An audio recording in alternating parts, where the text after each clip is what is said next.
spend some time. There are so many good food stylists on social media. You can study their picture and recreate the exact same picture, So make sure you've got nice photos.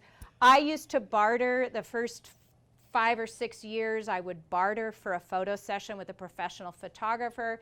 Now we can pay for it. So, we pay for once or twice a year in the different seasons. We'll do indoor photo shoots, outdoor photo shoots with the kids and the animals and, my husband and I and all kinds of different things. So you've got to get high quality photos. And then just plan for it, like with all your marketing. Pull out your calendar. When are you going to do those 10 minutes a day? Schedule your photo shoot. I use a scheduler, this Planoly. Planoly.com allows you for free. You can have 20 of your pictures up there. And so then I can plan my posts coming up and write the captions, and then I just go in there and post them. And then paid version is not very much money, and so that's what I use now, and I can have a year's worth of posts up there. It just helps me plan for the posts. So I love scheduling my Instagram posts on Planoly.com. Facebook has a free built-in scheduler. So most of I pre-plan all my social media posts. So you can take the time when you have it to pre-plan them, and then in the busy middle of the season, you don't have to worry about it. Oh gosh, look at that. It's 9:01 and we're to the end. Okay, so again, I gave you all this already if you want those freebies, but questions on social media, and then you can go. I got done just in the nick of time. Yes? So I'm on LinkedIn and I watch all these marketing people. What do you feel about TikTok as a marketing tool? TED Talk? TikTok. Oh, are your ideal customers on TikTok? I've heard that lots of people are doing it, and that's the new platform. No, you have to ask them. Okay. So the big mistake is you're going to want to ask other people about should I do this? Will that attract customers? You go to your customers, and that's just part of your checkout process. Have you heard of TikTok? Are you guys on TikTok? Are you on Instagram? You find out if they're on TikTok. Okay. Yes? Charlotte, your farm is going through transition, as I understand, because you had 3 cows selling raw milk, and now you sold the cows, and now you're going to have to go to other products. I mean, how's this changing your customers, and how is this affecting sales? Oh, well, so we've been in business for 10 years, and Oh. So the locations out. Yes. Joe asked about the transition on our farm. So after 10 years of milking cows twice a day, 365 days a year, we recently stopped for sustainability reasons. As we get older, it's great. It's wonderful. And so we just sell pastured poultry. We just finished our turkey. We do fresh turkeys for Thanksgiving. We sell eggs. And it's been wonderful. But we've been in business for 10 years, so we have loyal following and a lot of demand. So we always sell out. And what I like to tell farmers is, we built up, it probably took us 5 years to the point where we stopped expanding. And then marketing becomes so easy because you have this loyal customer base that you're retaining. You aren't constantly scrambling for new customers. You're reusing all of the content you already created for marketing, except maybe you swap out Instant Pot for Crock Pot. But marketing, when you've been in business for 10 years and you're not, like if we were taking on a couple hundred acres every year and we needed that many more customers, it'd be different.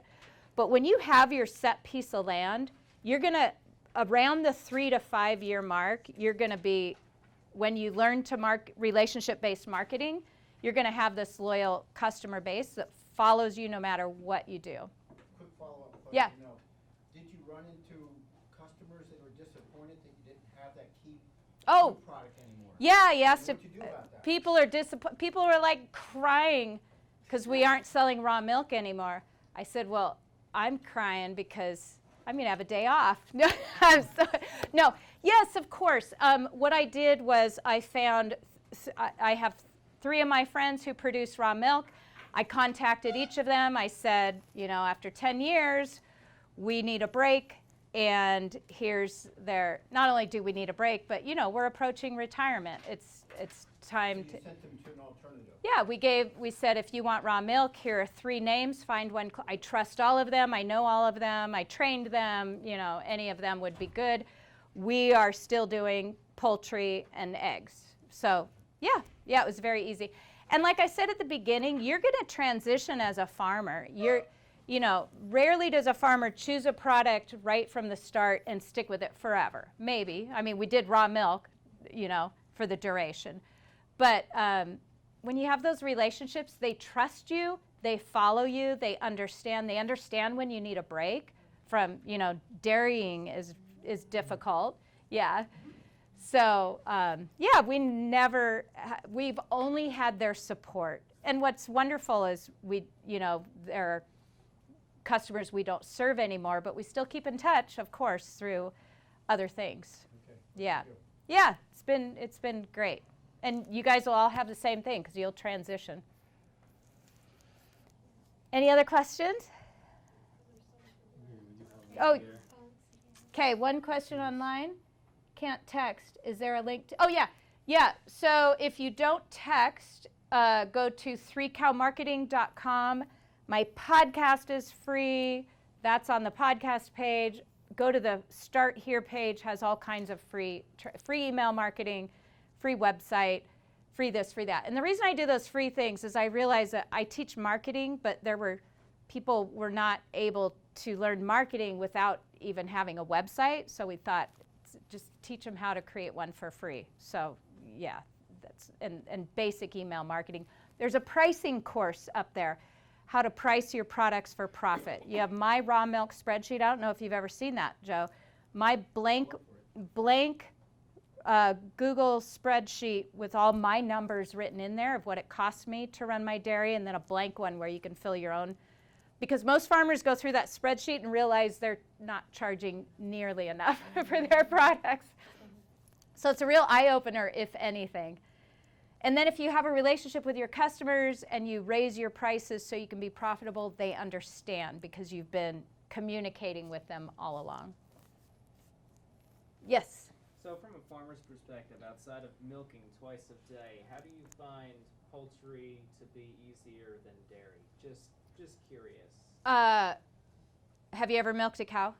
We have goats that Okay. we do twice a day, sleet, rain, snow, all the above. 365 days a year? That's it. Oh, really? Ooh, most goats are seasonal. Yeah.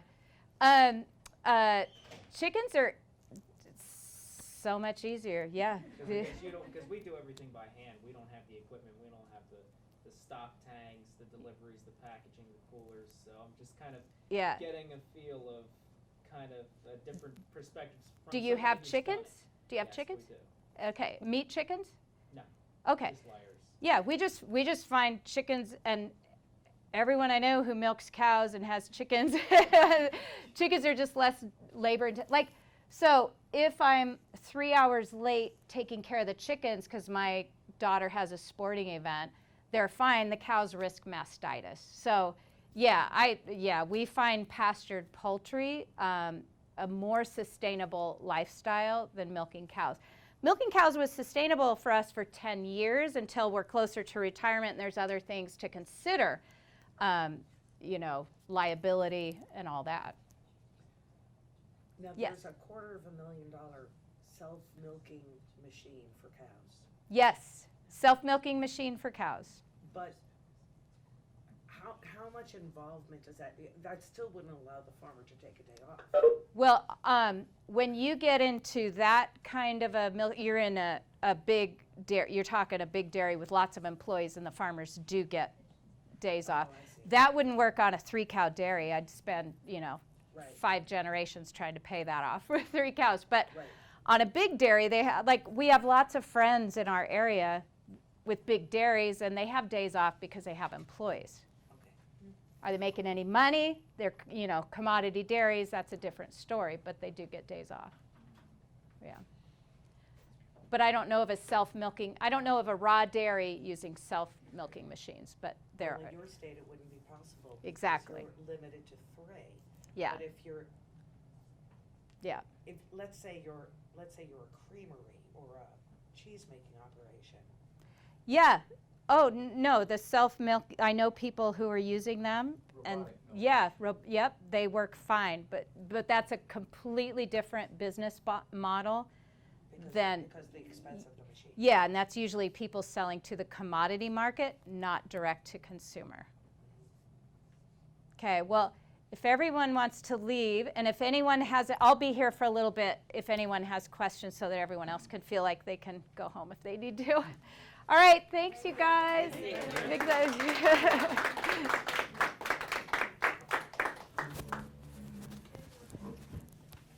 Woo.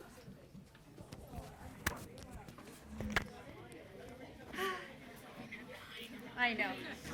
10 minutes late. You're okay. Is this your daughter? This is my daughter, Siobhan. Oh, hello, Siobhan, it's very nice to meet you. Siobhan, who looks 18 but's only 12. You're what? Oh, that's cool, that's a nice age. Yeah. Almost 13. Free labor. Oh, free labor. You just got a free trip to New York City. Yeah, that's fun. That's very fun.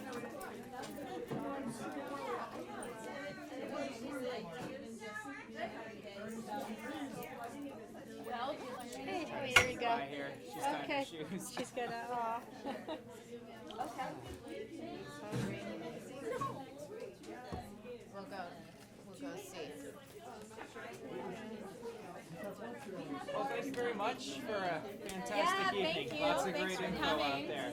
I did a farmer's market over the summer that I managed, and I can tell you for a fact that there is a lot that plays into those algorithms. Oh my gosh. Okay, especially from just even clicking the follow. Just because you like something doesn't mean it's going to drop down. Oh no. It's way more complex than you can ever imagine. And as soon, I mean, that's why they're a multi-billion-dollar company, and they got the brightest minds working for them, doing all that changing it. As soon as we figured it out, they It's changed. fantastically